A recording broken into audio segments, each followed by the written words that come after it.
Hi friends, ఎలా ఉన్నారు? అందరూ బాగున్నారా? నేను కూడా చాలా బాగున్నాను. ఈరోజు నేను మీకైతే కనుక 32 సైజ్ వారికి బ్లౌజ్ కటింగ్ అనేది మీకు ఇక్కడ చూపించబోతున్నాను.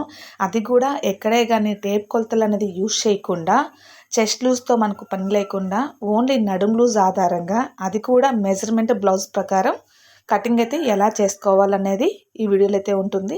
ఈ వీడియో కొత్త వాళ్ళకు కూడా చాలా బాగా సపోర్ట్ అయితే అవుతుందన్నమాట. ఒక్కసారి చూస్తే చాలు క్లియర్గా ఉంటుంది. అంతే బాగా వాళ్ళైతే నేర్చుకుంటారనమాట. ముందుగా మాదొక request friends, first time channel చూస్తున్నట్లయితే ఛానల్ని సబ్స్క్రైబ్ చేసుకోండి. పక్కనే ఉన్న బెల్ ఐకాన్ క్లిక్ చేశారంటే నేను పెట్టే ప్రతి లేటెస్ట్ వీడియో కూడా మీకు నోటిఫికేషన్ వస్తుంది. అలాగే ఈ వీడియో నచ్చిందంటే ఒక లైక్ చేయండి.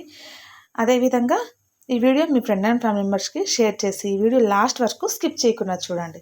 అప్పుడే మీకు ప్రతిదీ కూడా అర్థమైపోతుంది. నేను మీకు చెప్తున్నట్టు టేప్తో పని లేకుండా, మనకు చెస్ట్ లూజ్తో పని లేకుండా, ఓన్లీ నడుం లూజ్తో మెజర్మెంట్ బ్లౌజ్ ఏదైతే ఉంటుందో దాని ప్రకారం ఏ విధంగా కటింగ్ చేసుకోవాలి, ఎలా మనం మార్కింగ్స్ వేసుకోవాలి, నడుం లూజ్ ఎలా తీసుకోవాలి, బ్లౌజ్ యొక్క పొడవు ఎలా తీసుకోవాలి, ఇవన్నీ కూడా టోటల్గా అయితే కనుక చాలా అంటే చాలా సింపుల్ మెథడ్ అయితే కనుక మీకు వీడియో అయితే ఉంటుంది.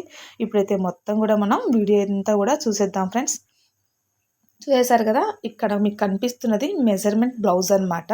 మొత్తం సేమ్ టు సేమ్ హ్యాండ్స్ కావచ్చు, బ్లౌజ్ యొక్క పొడవు కావచ్చు, అలాగే నడుం బ్లౌజ్ కావచ్చు, అంతా కూడా యాస్టిస్ బ్లౌజ్ ఎంతైతే ఉందో అదే విధంగా ఇక్కడైతే తీసుకోవాలి. ఈ బ్లౌజ్కి ఉన్నటువంటి నడుం బ్లౌజ్ ఆధారంగానే బ్లౌజ్ కటింగ్ అయితే ఉంటుంది. అది కూడా లైనింగ్ బ్లౌజ్ అనమాట. ఇక్కడ చూసారా, నేను మీటర్ లైనింగ్ అయితే కనుక షింక్ చేసి పెట్టుకున్నాను. వీటిని ఎక్కడ కూడా ఐరన్ అయితే చేయలేదు. ఈ బ్లౌజ్ వచ్చేసి శారీలో బ్లౌజ్, పెయింట్ బ్లౌజ్ అనమాట. చాలా బాగుంది. మొత్తం అంతా కూడా వెయిట్లెస్లో ఉందన్నమాట క్లాత్ అంతా కూడా. ఇప్పుడు ఈ బ్లౌజ్ మనం ఏ విధంగా అయితే కటింగ్ చేసుకోవాలో ఇక్కడైతే మీకు వివరించేస్తాను. ముందుగా అయితే కనుక లైనింగ్ అంతా కూడా మనం ఈ విధంగా ఓపెన్ చేసుకున్నామంటే,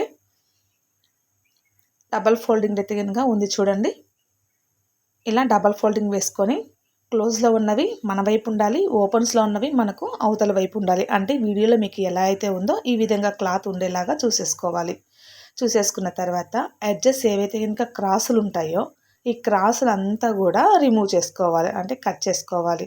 ఇప్పుడు స్కేల్ తీసుకొని స్ట్రైట్గా ఒక లైన్ అయితే డ్రా చేసుకోవాలన్నమాట. ఇలా లైన్ డ్రా చేసుకునేటప్పుడు చూడండి, ముందుగా అయితే కనుక 4 ఫోల్డింగ్స్ అయితే వేసుకోవాలి. ఎందుకు అనంటే ఇవి ఇక్కడ మనం హ్యాండ్స్ అనేది కటింగ్ చేసుకోవాలి కాబట్టి.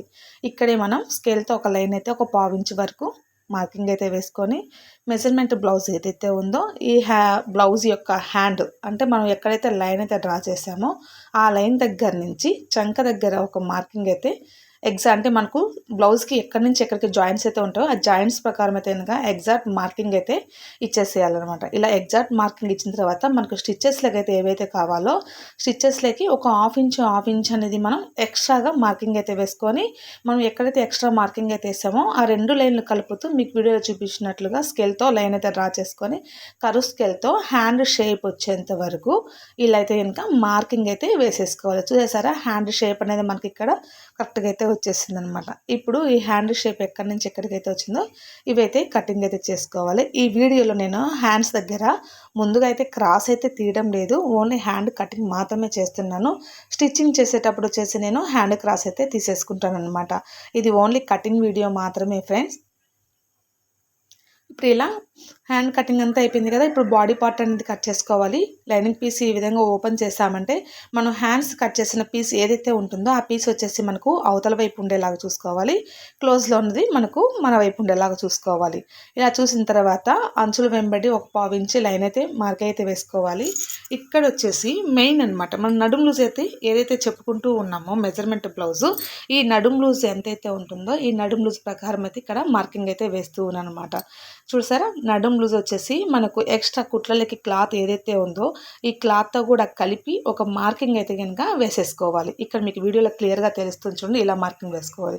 అలాగే నడుం దగ్గర ఏదైతే టక్స్ ఉందో ఆ టక్స్ కోసం వచ్చేసి ఒక 1/2 ఇంచ్ కూడా యాడ్ చేసుకొని మార్కింగ్ అయితే వేసుకొని, అదేవిధంగా బ్లౌజ్ యొక్క పొడవు వచ్చేసి కింద ఏదైతే మనం లైన్ అయితే డ్రా చేసుకున్నామో ఆ లైన్ దగ్గర నుంచి బ్యాక్ పార్ట్ ఫ్రంట్ పార్ట్ రెండు సమానంగా మీకు వీడియోలో కనిపించిన విధంగా పట్టుకొని బ్లౌజ్ యొక్క పొడవు అయితే చూసేసుకోవాలి. ఇలా ఈ విధంగా చూసుకొని ఆ లైన్ దగ్గర నుంచి పొడవుకు ఒక మార్కింగ్ అయితే వేసేసుకోవాలి. ఎగ్జాక్ట్ మార్కింగ్ అయితే ఇచ్చేసాను అనమాట.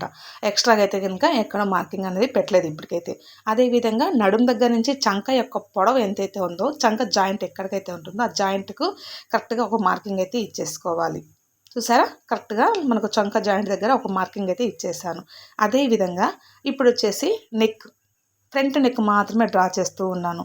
ఇది నేను లైనింగ్ బ్లౌజు అలాగే క్రాస్ కటింగ్ బ్లౌజ్ అనమాట. ఈ క్రాస్ కటింగ్లో మనం పేపర్తో పని లేకుండా బ్లౌజ్ అయితే ఈ విధంగా మొత్తం బ్యాక్ పార్ట్లోనే ఫ్రంట్ పార్ట్ యొక్క కొలతలన్నీ కూడా తీసుకుంటూ ఉన్నాను. చూసారా షోల్డరు, నెక్, అలాగే మనకు 3వ ఉక్స్ దగ్గర క్రాస్ బెల్ట్ జాయింట్ అయితే ఏదైతే ఉంటుందో ఎక్స్ట్రా మార్కింగు, అలాగే మనకు ఎగ్జాక్ట్ మార్కింగ్ 2 కూడా ఇచ్చేసాను. అదేవిధంగా షోల్డర్ దగ్గర నుంచి కింద మనకు మెయిన్ డాట్ ఏదైతే ఉంటుందో అక్కడికి ఒక marking, side cross belt joints ఎక్కడైతే ఉంటుందో ఇక్కడికి ఒక మార్కింగు, అంటే ఎగ్జాక్ట్ మార్కింగ్, తర్వాత వచ్చేసి 1/2 ఇంచ్ డౌన్కి ఎక్స్ట్రా మార్కింగ్ తీసుకోవాలి. అదేవిధంగా షోల్డర్ కూడా అంతే, మనకు స్టిచ్చెస్ లేక కావాలి కాబట్టి అక్కడ కూడా ఒక 1/2 ఇంచ్ ఎక్స్ట్రా లైన్ డ్రా చేసుకోవాలి. నెక్ దగ్గర 1/2 ఇంచ్ ఎక్స్ట్రా లైన్ అయితే డ్రా చేసుకొని స్కేల్తో మొత్తం కూడా అన్ని లైన్ అయితే ఈ విధంగా నెక్ దగ్గర చంక దగ్గర లైన్ అయితే డ్రా చేసుకోవాలి. ఇప్పుడు షోల్డర్ దగ్గర కూడా 1/2 ఇంచ్ పైకి అయితే మార్కింగ్ అయితే వేసుకున్నాను చూడండి, అంటే మనకు షోల్డర్ దగ్గర జాయింట్స్. అదేవిధంగా చంక దగ్గర కూడా 1/2 ఇంచ్ పై వరకు మార్కింగ్ అయితే వేసుకొని మొత్తం అంతా మనం ఎక్కడి నుంచి ఎక్కడికి కొలతలు వేసుకున్నామో ఈ కొలతల ప్రకారం అన్నీ కూడా కలుపుకుంటూ లైన్స్ అయితే కనుక డ్రా చేసుకోవాలి. ఇప్పుడు మొత్తం మనం నెక్, షోల్డరు, అలాగే ఆమ్ డౌన్లో వచ్చేసి మనకు మూల ఎక్కడైతే కరువు తిరుగుతుందో అక్కడ 1.5 ఇంచెస్ వరకు స్కేల్తో మార్కింగ్ వేసుకొని కరువు స్కేల్తో ఆ మూల 1 ఇంచ్కి టచ్ అయ్యేలాగా రౌండ్ అయితే మార్జిన్ అయితే చేసేసుకోవాలి. అలాగే మనకు ఇది బ్యాక్ పార్ట్ చంకలోత్ అనమాట. అదే ఫ్రంట్ పార్ట్కి మనం చంకలోత్ తీసుకోవాలంటే మనం వచ్చేసి ఒక 1/2 ఇంచ్ డౌన్ తీసుకోవాలన్నమాట. అప్పుడు 1.5 ఇంచుకు మనమైతే హైట్ తీసుకున్నాము. ఈ చంకలోతుకి వచ్చేసి ఫ్రంట్ చంకలోతుకి 1/2 ఇంచ్ అనేది మనం తగ్గించుకోవాలి. ఇక్కడ మీకు అన్నీ కూడా నేను మెన్షన్ అయితే చేస్తున్నాను చూడండి. పాయింట్స్ అంతా కూడా చంక దగ్గర మనకు ఆమ్ దగ్గర మూల వచ్చేసి కరువు తిప్పుకునే కాడ 1.5 అంటే 1.5 ఇంచ్ వరకు మార్జిన్ వేసుకొని కరువు అయితే తీసుకోవాలి. అదే ఫ్రంట్కి అయితే 1 ఇంచ్ వరకు మార్క్ వేసుకొని సరిపోతుంది. ఇప్పుడు ఇక్కడ నేను నెక్, షోల్డరు, ఆమ్ డౌన్ సైడ్ మాత్రమే కటింగ్ అయితే చేస్తాను. ఎందుకంటే బ్యాక్ పార్ట్లో మనం ఇక్కడ ఫ్రంట్ పార్ట్ కొలతలనే తీసుకున్నామన్నమాట. కాబట్టి మనం ఫ్రంట్ పార్ట్లో క్రాస్ బెల్ట్కు 3వ ఉక్స్ దగ్గర నుంచి ఎక్కడైతే మనం క్రాస్ తీసుకొని ఉన్నామో మార్జిన్ ఉంది కదా అక్కడ మాత్రం ఎప్పుడు కట్ చేయకూడదు అనమాట. ఎందుకంటే ఇది బ్యాక్ పార్ట్లో ఫ్రంట్ పార్ట్ కొలత తీసుకున్నాం. ఇక్కడ మీరు చూసారా అన్ని మార్కింగ్ అంతా ఉంది కదా, ఇవంతా కూడా మనకు ఇలా రివర్స్ చేసుకొని ఇలా పెట్టుకున్నామంటే స్ట్రైట్గా అంటే నార్మల్ కటింగ్ వస్తుంది. అదే ఈ విధంగా క్రాస్ వేసుకున్నామంటే మనకు క్రాస్ కటింగ్ అనేది వచ్చేస్తుంది అనమాట. ఇప్పుడు ఈ విధంగా ప్రెస్ చేసుకొని చూసుకోవాలన్నమాట. మనకు మార్కింగ్ పడితే ఓకే, లేదంటే దాని చుట్టూ వచ్చేసి లైన్ అయితే ఈ విధంగా అంతా కూడా మార్కింగ్ అయితే వేసేసుకోవాలి. ఈ వీడియో చాలా అంటే చాలా క్లియర్గా కొత్త వాళ్ళకి కూడా ఏమీ తెలియని వాళ్ళకి కూడా చాలా బాగా అర్థమవుతుంది అనమాట. చూసారా మొత్తం అంతా కూడా బ్లౌజ్ ఫ్రంట్ పార్ట్ అంతా కూడా మనకు ఎక్కడ కూడా కన్ఫ్యూజన్ లేకుండా బ్యాక్ పార్ట్లో ఫ్రంట్ పార్ట్ కొలతలన్నీ తీసేసుకున్నాం కదా, దాని ప్రకారం అయితే ఎలా అయితే మనం మార్కింగ్ అంతా వేసుకొని మొత్తం అంతా కూడా డ్రా చేసుకున్నాం. అది ఇప్పుడు చంక లోత్ అని చెప్పాను కదా, మనకు బ్యాక్ పార్ట్లో 1.5 ఇంచ్ వరకు అయితే కనుక మార్కింగ్ అయితే మూల వేసుకొని కరువు తీసుకున్నాం. ఇక్కడ 1 ఇంచ్ వరకు మాత్రమే మూల అయితే తీసుకొని లోత్ అయితే తీసుకోవాలి. ఇక్కడ చూడండి మనం ఉక్స్ పట్టి కాజపట్టికి జాయింట్స్ కోసం 1/2 ఇంచుకి ఒక లైన్ వేసుకొని మీకు ఇక్కడ బండ గుర్తులు అంటే 3 వేళ్ళు ఇలా పెట్టుకున్న తర్వాత మనకు మెయిన్ టక్స్ ఏదైతే ఉంటే అక్కడ ఒక మార్కు, మళ్ళీ 2 వేలతో ఒక మార్కు వేసుకోవాలన్నమాట. ఈ విధంగా అంతా మార్కు వేసుకొని మనకు బ్లౌజ్లో ఉండే 3 డాట్స్ ఏవైతే ఉంటాయో ఇవంతా కూడా మీకు ఇక్కడ ఈ విధంగా మార్కింగ్ వేసుకుంటే సరిపోతుందన్నమాట. సింపుల్గా ఎక్కడ కన్ఫ్యూజన్ లేకుండా చాలా సింపుల్గా చాలా ఈజీ మెథడ్లో అయితే ఇంకా కటింగ్ అయితే చేసేసుకోవచ్చు. చాలా అంటే చాలా ఈజీగా చూడండి ఫ్రంట్ పార్ట్ కటింగ్ కూడా అయిపోయింది. ఓన్లీ 10 మినిట్స్లోనే మనకు బ్లౌజ్ కటింగ్ అనేది పర్ఫెక్ట్గా అయిపోతుందన్నమాట. ఇప్పుడు ఫ్రంట్ పార్ట్ కూడా కటింగ్ అనేది అయిపోయింది. ఇందులో లైనింగ్లో మనకు బ్యాలెన్స్ ఉండేది ఏముందంటే క్రాస్ బెల్ట్ అయితే తీసేసుకోవాలి. ఈ క్రాస్ బెల్ట్ కూడా చూడండి ఇలా అయితే కట్ చేసుకున్నాను అనమాట. ఇప్పుడు టోటల్ చూడండి లైనింగ్ పీస్లో మనకు బ్యాక్ పార్ట్ అయితే రెడీ అయిపోయింది. అదేవిధంగా ఫ్రంట్ పార్ట్ కటింగ్ కూడా అయిపోయింది అనమాట. ఇక్కడ కనిపిస్తుంది చూడండి మీకు లోత్ తీసుకుంది కూడా బాగా. అదేవిధంగా cross belt hand lining work మనకైతే పర్ఫెక్ట్గా అయిపోయింది. ఈ మిగిలిన పీసులన్నీ కూడా మనకు ఉక్స్ పట్టి కాజా పట్టికి నెక్ పీసులకి అయితే కనుక సరిపోతుంది అనమాట. వీటిని పక్కన పెట్టేసుకొని మనకు మెయిన్ ఫ్యాబ్రిక్లో ఈ లైనింగ్ అనేది ఎలా సెట్ చేసుకొని కట్ చేసుకోవాలో ఇక్కడైతే చూసేద్దాం. మొత్తం ఈ బ్లౌజ్ అంతా కూడా డబల్ ఫోల్డింగ్ అయితే కనుక ఇలా అయితే వేస్తున్నాను. ఇది కూడా క్లోజ్లో ఉన్నది నా వైపు ఉంది, ఓపెన్స్లో ఉన్నది నాకు అవతల వైపు ఉండేలాగా చూసుకొని ఎడ్జెస్ అన్నీ సమానంగా ఉండేలేదో చూసుకున్నాను అనమాట. ఇక్కడ నుంచి మనం కట్ చేసుకున్నటువంటి లైనింగ్ పీస్ ఏవైతే ఉంటాయో ఇవన్నీ కూడా ఇక్కడ సెట్ చేసుకోవాలి. నేను వచ్చేసి మెయిన్ ఫ్యాబ్రిక్ లైనింగ్ కంటే కూడా బ్యాక్ పార్ట్ వరకు ఒక 2 ఇంచెస్ అనేది ఎక్స్ట్రా తీసుకున్నాను. అది కూడా నడుం వైపున కింది వైపు మాత్రమే నేను ఎక్స్ట్రా తీసుకున్నాను అనమాట. ఈ ఎక్స్ట్రా ఎందుకు తీసుకున్నాను అనేది నేను స్టిచ్చింగ్ వీడియోలో కనుక మీకు అప్లోడ్ అయితే చేస్తాను.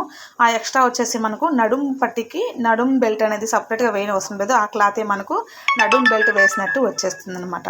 ఇక్కడ కనిపిస్తూ ఉంది కదా బ్యాక్ పార్ట్, అలాగే ఫ్రంట్ పార్ట్ వచ్చేసి క్రాస్ ఎలా వేసుకున్నాము, హ్యాండ్స్ క్రాస్ బెల్ట్, ఇవంతా కూడా సేమ్ ఇలా అంతా సెట్ చేసుకొని మనం ఇక్కడ పెట్టిన లైనింగ్ కంటే కూడా చుట్టూ అన్నీ కూడా పావించు ఎక్స్ట్రా ఉండేలాగా చూసుకొని పర్ఫెక్ట్గా కటింగ్ అయితే చేసేసుకోవాలి. ఎందుకంటే మెయిన్ ఫ్యాబ్రిక్ మనకి ఎప్పుడు కూడా పావించి ఎక్కువ ఉండేలాగే కట్ చేసుకోవాలి. స్టిచ్చింగ్లో ఒక్కొక్కసారి క్లాత్ సాగుతుంది, ఒక్కొక్కసారి క్లాత్ సాగనప్పుడు జాయింట్స్ అయితే పడే అవకాశం ఉంటుంది. కాబట్టి హాఫ్ ఇంచ్ ఎక్స్ట్రా తీసుకున్నామంటే ఎక్కడ కూడా మనకు ఇబ్బంది లేకుండా కటింగ్ అయితే చేసేసుకోవచ్చు. ఇక్కడ చాలా సింపుల్గా చూడండి, మళ్ళీ వీటికి ఎటువంటి కొలతలు లేకుండా ఫ్రంట్ పార్ట్ బ్యాక్ పార్ట్ అలాగే హ్యాండ్స్ క్రాస్ బెల్ట్స్ ఇవంతా కూడా చాలా అంటే చాలా ఈజీగా కటింగ్ అయితే చేసుకుంటూ ఉన్నాం అనమాట. చూసేసారు కదా సింపుల్ మెథడ్లో బ్లౌజ్ యొక్క కటింగ్ టేప్తో పని లేకుండా మెజర్మెంట్ బ్లౌజ్ ప్రకారం అది కూడా నడుం లూజ్ ఆధారంగా ఎలా కటింగ్ అయితే చేసుకుంటూ ఉన్నామో. ఓకే అండి, ఈ వీడియో అయితే మీకు నచ్చిందని అనుకుంటున్నాను. వీడియో నచ్చిందంటే ఒక లైక్ చేయండి ఫ్రెండ్స్. ఇటువంటి లేటెస్ట్ అప్డేట్ కోసం ఛానల్ని సబ్స్క్రైబ్ చేసుకోండి.